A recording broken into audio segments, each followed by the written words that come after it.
आपके साथ मैं हूं अर्पिता आर्या और आप देख रहे हैं मुद्दा गरम है। इस वक्त मुद्दा गरम है कि क्या लॉकडाउन 4 में भी भटकेंगे मजदूर। ये सवाल इसलिए बड़ा हो गया है क्योंकि आज लॉकडाउन का तीसरा फेज भी खत्म हो रहा है और अब से कुछ देर पहले वित्त मंत्री ने प्रवासी मजदूरों के साथ मनरेगा मजदूरों और किसानों के लिए कई तरह की बड़ी राहत का ऐलान किया है। सबसे पहले देखते हैं कि वित्त राज्य मंत्री अनुराग ठाकुर ने प्रवासी मजदूरों के लिए किस तरह की घोषणाओं का ऐलान किया। प्रवासी मजदूर अपने घरों में वापस कैसे जाएं? रोज की 300 गाड़ियां हमने रेलगाड़ी उपलब्ध करवाई हैं।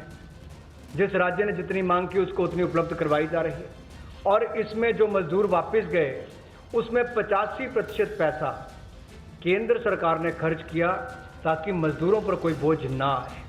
रास्ते में खाना दिया। मोदी जी ने जहां एक और राशन देने का काम किया 80 करोड़ लोगों को, वहीं पर रेल की सुविधा भी 85 करोड़ पैसा केंद्र की सरकार ने किया।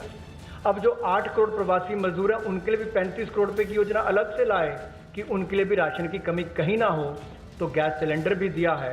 ये अपने आप में दिखाता है हमने कहीं कमी नहीं रखी। 80 करोड़ लोगों को मुफ्त में 5 किलो गेहूं और चावल देने के लिए हमने इस योजना को लेकर आए और इनके परिवारों को 1-1 किलो दाल देने का काम भी किया और प्रति व्यक्ति 5-5 किलो गेहूं चावल। इसके अलावा गैस की कमी ना हो, ऐसे 6 करोड़ 81 लाख रसोई गैस के सिलेंडर और इसमें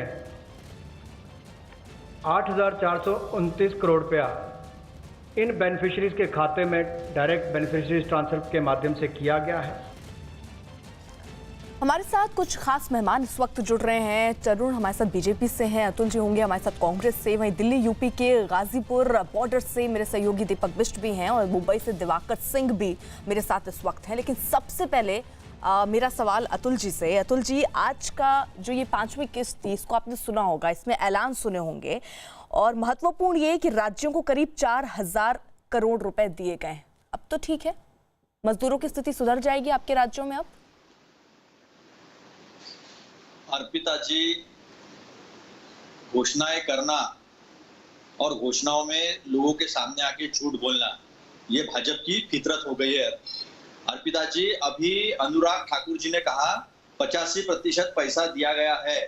मैं आपको दावे से बताता हूं, महाराष्ट्र सरकार ने रेलवे के जितने भी मजदूरों को भेजा है उनके पैसे महाराष्ट्र सरकार ने भरे हैं।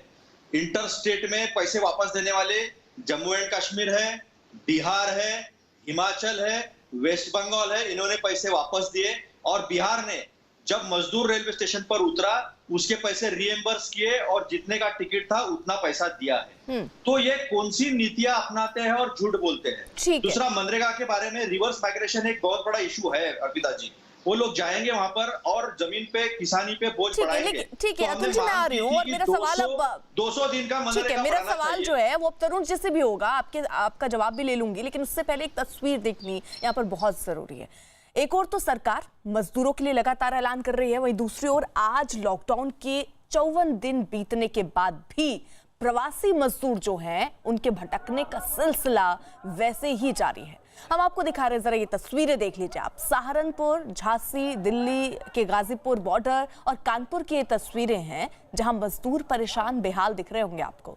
इसलिए ये मुद्दा लगातार गर्म होता जा रहा है कि क्या लॉकडाउन 4 में भी ऐसे ही ये मजदूर भटकते रहेंगे। दीपक बिष्ट हमारे साथ हैं और ग्राउंड से इस वक्त वो हमारे साथ हैं। दीपक, आप जहां मौजूद हैं, तमाम योजनाएं, ऐलान मजदूरों के लिए हो रही हैं। ये कहा जा रहा है कि इनके बारे में सोचा जा रहा है, इनको घर भेजा जा रहा है, ट्रेन शुरू की गई है, लेकिन स्थितियां इन मजदूरों की वैसी ही बनी हुई है। जरा तस्वीरें दिखाइए आप। देखिए अर्पिता, हम सुबह से लगातार कवरेज कर रहे थे क्योंकि मजदूरों का जो जमावड़ा था यहाँ पर लगातार हो रहा था। उसके बाद मजदूर जो हैं अब धीरे धीरे तकरीबन 1 घंटे पहले से लगातार दिल्ली पुलिस की कवायद थी कि सभी को बसों में बिठाकर स्क्रीनिंग के लिए ले जाया गया है, जिसके बाद इन मजदूरों को उनके घर छोड़ने के व्यापक इंतजाम किए जाएंगे या फिर उन्हें शेल्टर होम में रखा जाएगा। मैं इस वक्त जिस जगह पर हूँ यहाँ पर दिल्ली पुलिस का बैरिकेड लगा हुआ है और एक काफ़ी लंबा जाम यहाँ पर दिखाई दे सकता है क्योंकि जो गाड़ियाँ वाहन जिनमें बैठकर मजदूरों को देखा गया था, लेकिन अब यहाँ पर चेकिंग यहाँ पर की जा रही है और बहुत सख्त चेकिंग यहाँ पर दिल्ली पुलिस की तरफ से कर दी गई है क्योंकि जो लोग अभी तक आ रहे थे ये कहा कहाँ से आ रहे थे इसके बारे में जानकारी नहीं थी, लेकिन लोग बसों में बैठकर, ट्रकों में बैठकर आ रहे थे, जिसके बाद एक बैरिकेडिंग लगाई गई है ठीक हाईवे पर। और यहाँ पर आप देख सकते हैं दिल्ली पुलिस के जवान हैं और पीछे तक ये जाम देख सकते हैं। यानी ये जो कवायद है ये उन लोगों के लिए है जिनके पास पास नहीं है। पास नहीं होने पर गाड़ियाँ वापस जाएंगी और जो आवश्यक सेवाओं से जुड़े लोग हैं उनको ही यहाँ पर परमिट किया गया है। तो कुल मिला के जो मजदूर थे, जो सुबह से लगातार मजदूर अलग अलग जगहों से आए थे, उनको तो दिल्ली पुलिस के द्वारा स्क्रीनिंग के लिए सेंटरों में भेजा गया है, लेकिन उनके बाद उनको कब कैसे भेजा ठीक है, एक जाएगा रिपोर्ट ये यहाँ पर अभी और तक देखनी बहुत जरूरी है। इन मजदूरों की हालत क्या है, आपकी ही एक रिपोर्ट से जरा ये देख लेते हैं किस तरीके से मजदूर अपना रोना रो रहे हैं।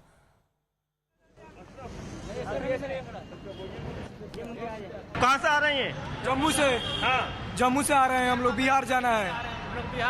हाँ जी।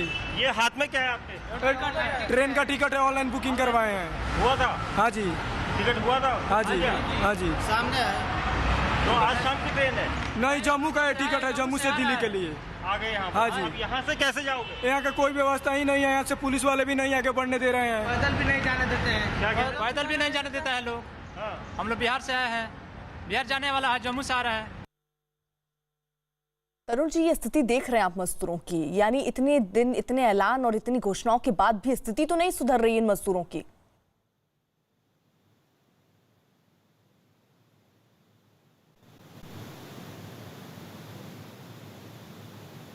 पैदल चलना ये कष्टदायक भी है और सरकार इन सब चीजों पर बड़ी संवेदना से काम कर रही है।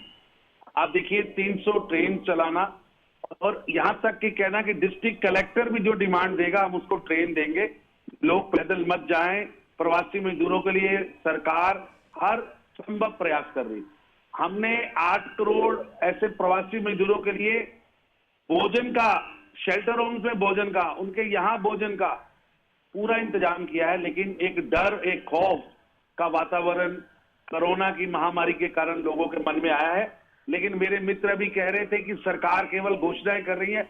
आज आप देखिए मनरेगा में जहां 60,000 करोड़ रुपया पहले दिया जाता था, उसको लगभग डबल 40,000 करोड़ की बढ़ोतरी की है, ताकि वो लोग जब अपने गांव में भी जाएं तो उनके रोजगार की चिंता, उनके वहां मकान की चिंता, हर छोटी छोटी चीज को नरेंद्र मोदी जी की सरकार उसको पूरा कर रही है। और जो ये कह रहे थे कि टिकट का पैसा इन्होंने भरा है, मैं इनसे निवेदन करूंगा 85% पैसा रेलवे ने भरा है। जो व्यवस्थाएं हो रही है, मजदूर जो सड़क पर दिख रहे हैं, दिख नहीं रहा है। ट्रेनें केवल शुरू कर देने से नहीं होंगी, संख्या बढ़ाने की जरूरत है। दिवाकर हमारे साथ है। दिवाकर, वहां क्या स्थिति? देखिए अर्पिता, मैं 3 दिनों से मुंबई गुजरात हाईवे पर रिपोर्टिंग कर रहा हूं मजदूरों को लेके। जब चैनल पर खबर चल जाती है न्यूज 18 इंडिया पे, तब प्रशासन जागता है और 14-15 घंटों से इंतजार कर रहे हैं मजदूरों को। छांव में बिठाया जाता है, सोशल डिस्टेंसिंग कराई जाती है और उसके बाद सारी प्रक्रिया शुरू होती है। यानी प्रक्रिया में भी 2 से 3 घंटे का वक्त जाता है और ऐसे में करीब 20 से 22 घंटे के बाद जो है मजदूरों को बस मुहैया कराई जाती है। आप देख रही हैं मेरे पीछे यहाँ पर जो तस्वीरें हैं, आप साफ तौर पर देखिए, यूपी, बिहार और कर्नाटक जाने वाले मजदूर हैं। ये तमाम जो लोग हैं कल रात से इंतजार कर रहे थे कि उन्हें बसें मिल जाएं, अपने गांव की तरफ जा सकें, लेकिन अभी उन्हें बस मिल रही है। मैं एक बस की तस्वीर भी दिखाता हूं। ये बस देखिए निकल रही है, मेरे पीछे बस निकल रही है और ये मजदूर जो है करीब 22 घंटे बाद इन्हें ये बस मिली है। ये बस जा रही है। हम मजदूरों से बात करने की कोशिश कर रहे हैं। कब मिली, कितने घंटे बाद बस मिली है? ये कम से कम 8 घंटे में बस मिली। 8-9 घंटे बाद बस मिली है। कब बस मिली, कितने घंटे बाद? अरे कम से कम जो है कि 8-10 घंटे बाद। देखिए 8-10 घंटे बाद इन मजदूरों को बस मिली है। अर्पिता, जो बस अभी रवाना हो रही है, महत्वपूर्ण चीज ये है कि ये मजदूर इस कड़ी धूप में, जहां मैं खड़ा हूं, मुंबई में मौसम बहुत गर्म है और कड़ी धूप में बैठे रहते अपने बच्चों के साथ, अपने परिवार के साथ, लेकिन प्रशासन का आदमी आता है 12 बजे और 12 बजे के बाद प्रक्रिया शुरू होती है, जिसके चलते एक बस भेजने में 22 घंटे का वक्त लग रहा है। अर्पिता जी, आपका तो सबसे पहले मैं आपको बधाई दूंगा न्यूज 18 चैनल को कि आपने ये मुद्दा भिवंडी का और घोड़बंदर का उठाया था और तब मैंने आपदा प्रबंधन मंत्री विजय वडेट्टीवार जी से बात की थी और उन्होंने तुरंत अतुल जी देखिए, बहुत अच्छी बात है कि आप ये अब कर रहे हैं, लेकिन जरूरी ये नहीं है क्या कि आपको खबर दिखाने से पहले ही सरकार आपकी है, आपको जागरूक रहना चाहिए कि मजदूरों की स्थिति क्या है। क्या आप इस बात का इंतजार करेंगे कि टीवी चैनल दिखाएं, उसके बाद हम उन तक मदद पहुंचाएंगे? अर्पिता जी, ये बहुत अभूतपूर्व परिस्थिति है और रजिस्ट्रेशन कलेक्टर के पास करना चाहिए, पुलिस स्टेशन में करना चाहिए, डीसीपी के पास करना चाहिए। ये सारी जानकारी दी है। जो जानकारी न देते हुए निकल गए हैं उनके बारे में बात चल रही है, और मैं आपके काम की सराहना इसलिए कर रहा हूं कि उसके वजह से यानी आप ये कह रहे हैं कि इसकी जानकारी मजदूरों ने नहीं दी थी।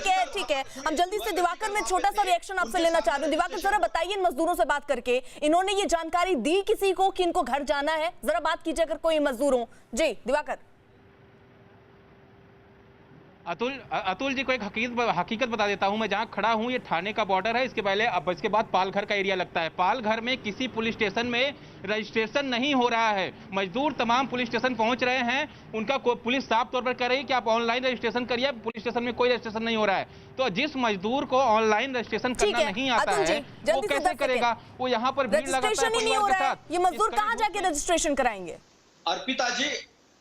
अर्पिता जी इमीडिएटली पालघर एसपी को और पालघर कलेक्टर को बात बताई जाएगी। मैं अभी ये बात जो है आपका प्रोग्राम खत्म होते बराबर मैं ये बात जो है आपदा प्रबंधन मंत्री यही तो दिक्कत है ना, जिम्मेदारी पहले समझनी चाहिए। पहले क्या सो रहे थे सर? यही सवाल उठ रहा है। ये आज और कल की स्थिति नहीं है, 54 दिन से ये स्थिति बनी हुई है। ये मजदूर दर दर भटक रहे हैं और अब आप जाग रहे हैं, यानी सो रही थी आपकी सरकार अभी तक। रुकिए जरा, देख लिया हमने महाराष्ट्र की स्थिति, उत्तर प्रदेश की स्थिति देखते हैं। उत्तर प्रदेश के सहारनपुर की तस्वीर जरा आप देखिए, जहां गांव वापसी की मांग कर रहे प्रवासी मजदूर बेकाबू हो गए। उनका सब्र का जो बांध था वो टूट गया है। वहां के दरअसल एक शेल्टर होम में रुके इन जो मजदूर थे, ये सड़क पर उतरकर हंगामा इन्होंने शुरू किया और अंबाला हाईवे पर जाम लगा दिया। बताया जा रहा है कि ये मजदूर हरियाणा, पंजाब, हिमाचल प्रदेश और जम्मू कश्मीर से अपने गांव की ओर निकले थे। बड़ी संख्या में मजदूर शेल्टर होम से निकलकर अंबाला हाईवे पर इकट्ठा हो गए और हंगामा शुरू कर दिया, जिसकी जानकारी मिलने पर पुलिस के बड़े अधिकारी वहां पहुंचे। बड़ी मुश्किल से इन मजदूरों को वहां पर शांत कराया गया। ये कहा गया है कि जल्द ही आपके जाने की व्यवस्था जो है वो की जाएगी।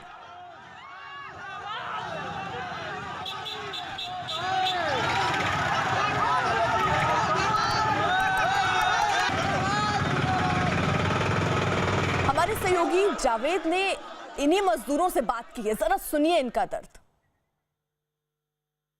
वही इसको मैं आपको सुनाऊं उससे पहले, दिल्ली मेरठ एक्सप्रेस वे पर गाजियाबाद के इंदिरापुरम के सामने बिहार के अररिया जाने वाले कुछ मजदूर दिखे और ये सभी मजदूर पैदल ही बिहार जा रहे थे। मजदूरों ने बताया कि उनके पास पैदल जाने के अलावा और कोई दूसरा चारा नहीं बचा था। सरकार से कोई मदद उनको नहीं मिल रही है और पुलिस भी उनके साथ बुरा बर्ताव कर रही है। मजदूरों पर किस तरह से सितम हो रहे हैं उसकी तस्वीर हम आपको दिखाना चाहते हैं। देखिए, एक मजदूर हैं जो निकले थे बिहार के लिए, लेकिन पुलिस की लाठी का शिकार ये हुए हैं। देखिए, हाथ पर चोट का निशान है, इनकी टांग में भी लाठी मारी गई है और ये रो रहे हैं। देखिए किस तरह से बहुत देर से यहाँ पर रो रहे हैं। आप बताइए, ये क्या नाम है आपका, कहाँ जा रहे हैं? हम बिहार जा रहे थे। क्या हुआ था? पुलिस ने लाठी चलाई? पुलिस ने? हम लोग पहले आगे गए थे, पुलिस वाले रोक दिए हम लोग को। सब पुलिस वाले आए, बोले कि तुम लोग फ्लाईओवर के नीचे आके बैठो। फ्लाईओवर के नीचे हम लोग को बिठा के गए पुलिस वाले, दो चार पुलिस वाले। उसके बाद एक पुलिस वाले आए और सबको मारने लगे, लाठी लगा मारने लगे। सिर्फ मैं यही बोला कि सर दूसरे पुलिस वाले ने तो हमको यहीं पे बिठा के गए हैं सर। बस यही बोलते ही आके सबको छोड़ के हमको पीटना शुरू कर दिया। तरुण जी, तस्वीरें आप देख रहे हैं, एक तरफ तो उनको बस नहीं मिल रही 22 घंटे से और यहाँ पर लाठियां बरसाई जा रही है मजदूरों पर। ऐसा है कि कोई भी व्यक्ति इन घटनाओं को सही नहीं ठहरा सकता। ये बहुत दुखद है और सरकार को बहुत ज्यादा प्रयास कर रही है और ज्यादा प्रयास करने पड़ेंगे। मेरे को लगता है कि किस तरीके के प्रयास तरुण जी? लाठी मारना ये प्रयास नहीं है। जैसे आज भूखे प्यासे सड़कों पर रुके हुए हैं और सिर्फ कह रहे हैं घर भेज दीजिए, उन पर लाठियां बरसाई जा रही हैं। खाना तो उनको नहीं, लेकिन लाठी खिलाएंगे। ऐसा है कि हमने जो पिछले 2 दिनों से आपके चैनल्स के माध्यम से जो चीजें सामने आई हैं, उसके बाद सरकार ने बस ट्रेन और बसेस, पहले बसेस ऐड नहीं थी, अभी बसेस भी ऐड की हैं। स्टेट गवर्नमेंट्स को कहा है कि आप बसेस लगाकर उनको उनके डिस्ट्रिक्ट पर पहुंचाइए और 300 ट्रेनें हमने पहले चलाई थी और अब ओपन किया है। अरे तरुण जी, आपको लगता है ये 300 ट्रेनें काफी हैं? नहीं काफी। मजदूरों की संख्या देखी आपने सड़कों पर। लेकिन इस पॉलिसी के अंदर जब तक सामने वाली स्टेट रिक्वेस्ट नहीं करेगी हम वहां पर जबरदस्ती ट्रेन नहीं लगा सकते। अरे यूपी में किसकी सरकार है भाई? यूपी में किसकी सरकार है? नहीं, वहां तो यूपी के अंदर तो ट्रेन लगी। ये यूपी के लोग जो यूपी के अंदर आ चुके हैं, यूपी आने वाले जो लोग बाहर से हैं, बंगाल से हैं, पंजाब से हैं, राजस्थान से हैं, बाकी जैसे मध्य प्रदेश ने किया है बहन, ये संवेदनशील मसला है। हम लोग मध्य प्रदेश की सरकार ने किया, जो भी जाना चाहता है, जिस स्टेट में जाना चाहता है स्टेट तक पहुंचा रहे।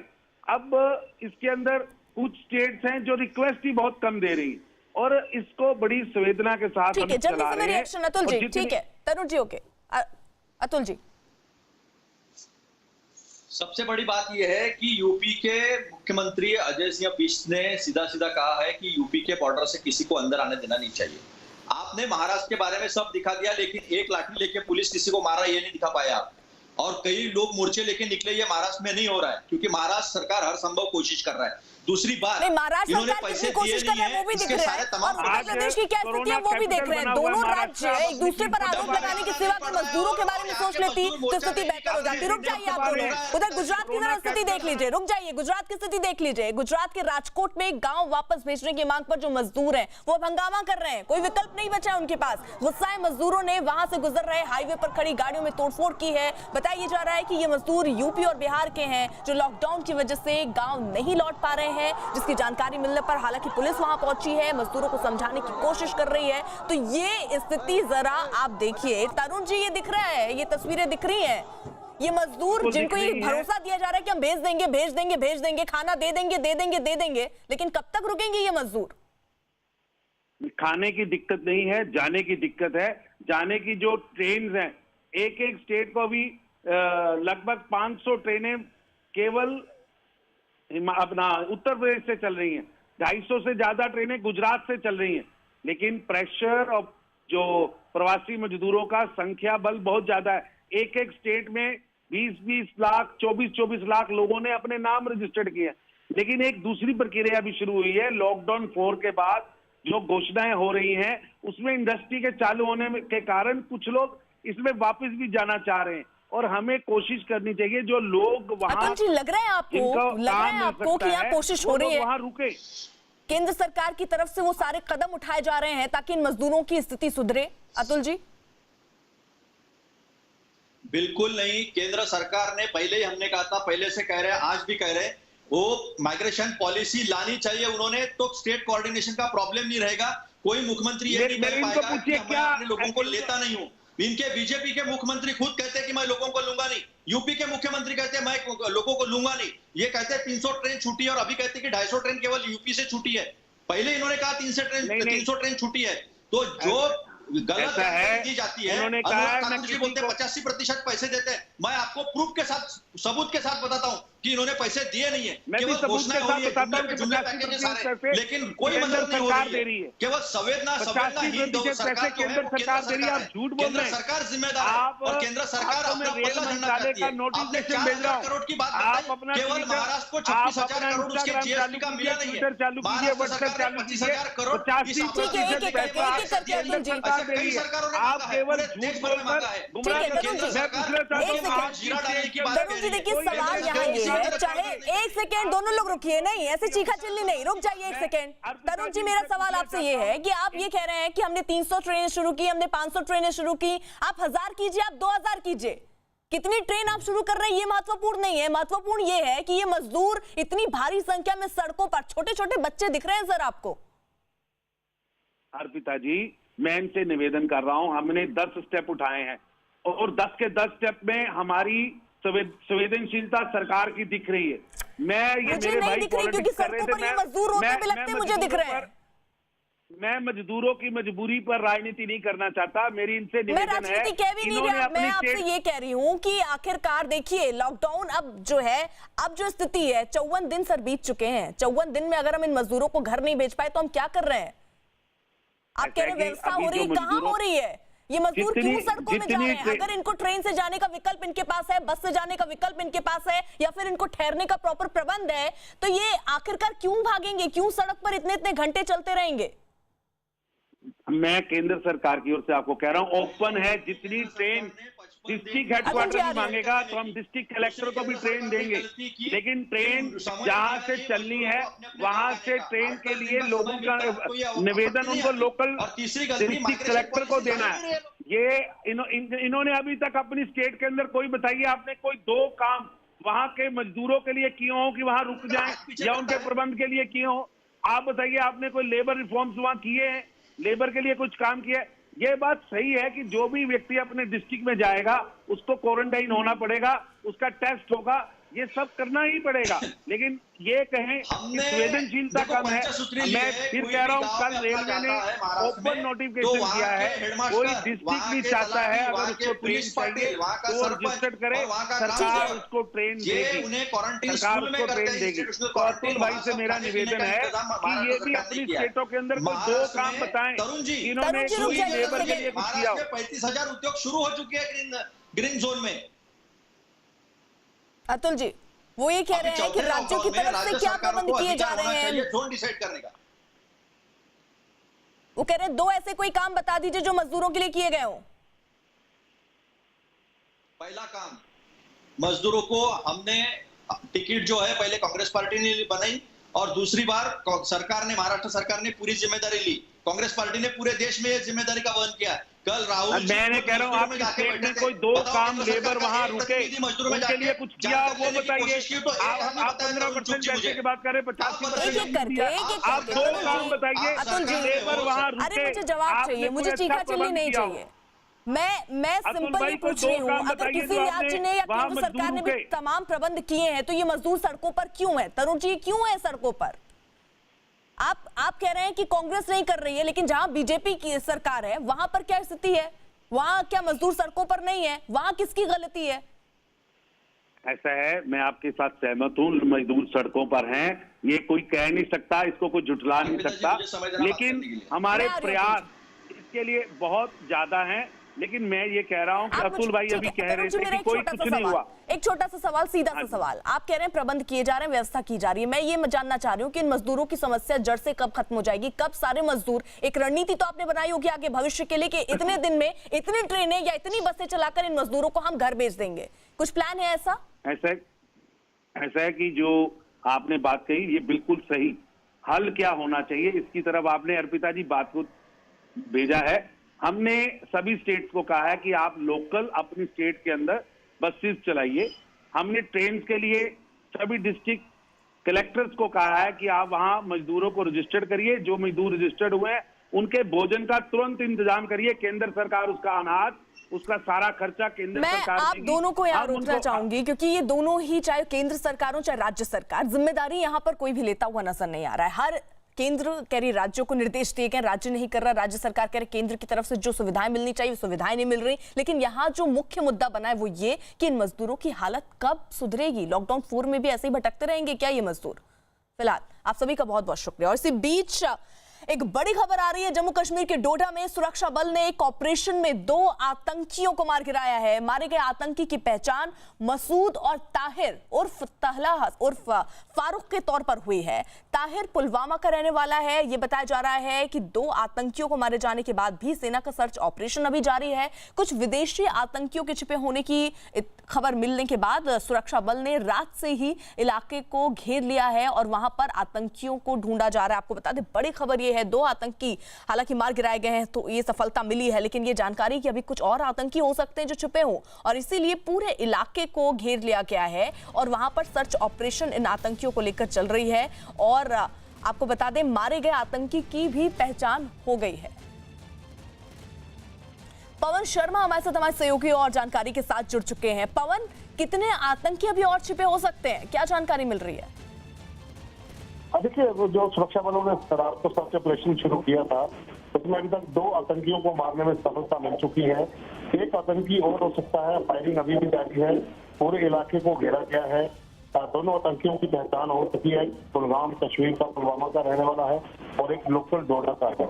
तो दोनों आतंकी हिंदू मुजाहिदीन से जुड़े हुए थे और काफी समय से डोडा की इनकी मूवमेंट को ट्रैक किया जा रहा था और बीती रात ही सर्च ऑपरेशन शुरू किया गया सूचना के आधार पर।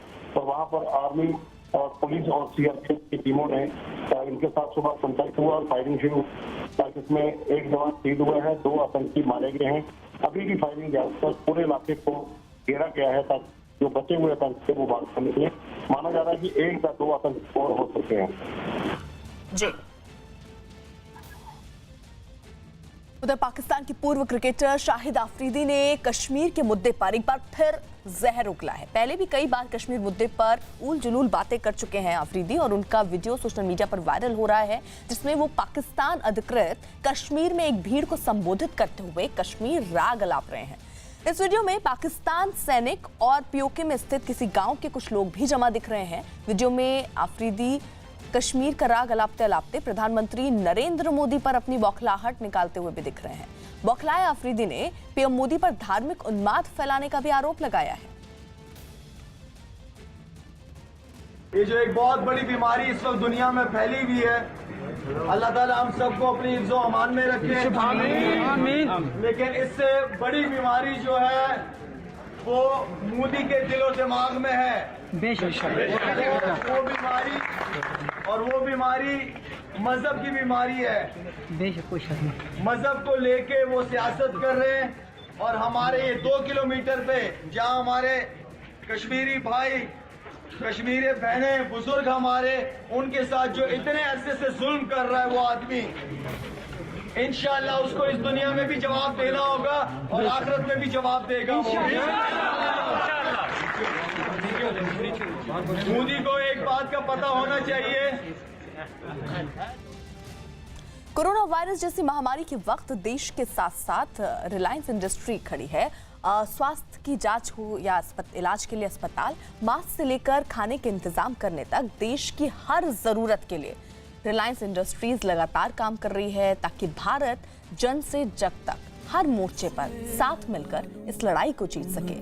हम साथ मिलकर इस लड़ाई को जीतेंगे और कोरोना हारेगा। मैं चुरा लूं पलकों पे मैं सजा लूं, झुकने न देंगे सर कभी तेरा,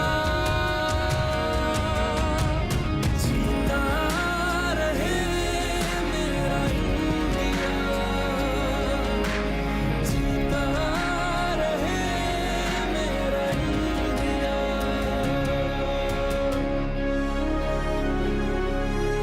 हम सब साथ मिलकर इस लड़ाई को जीतेंगे। जय हिंद।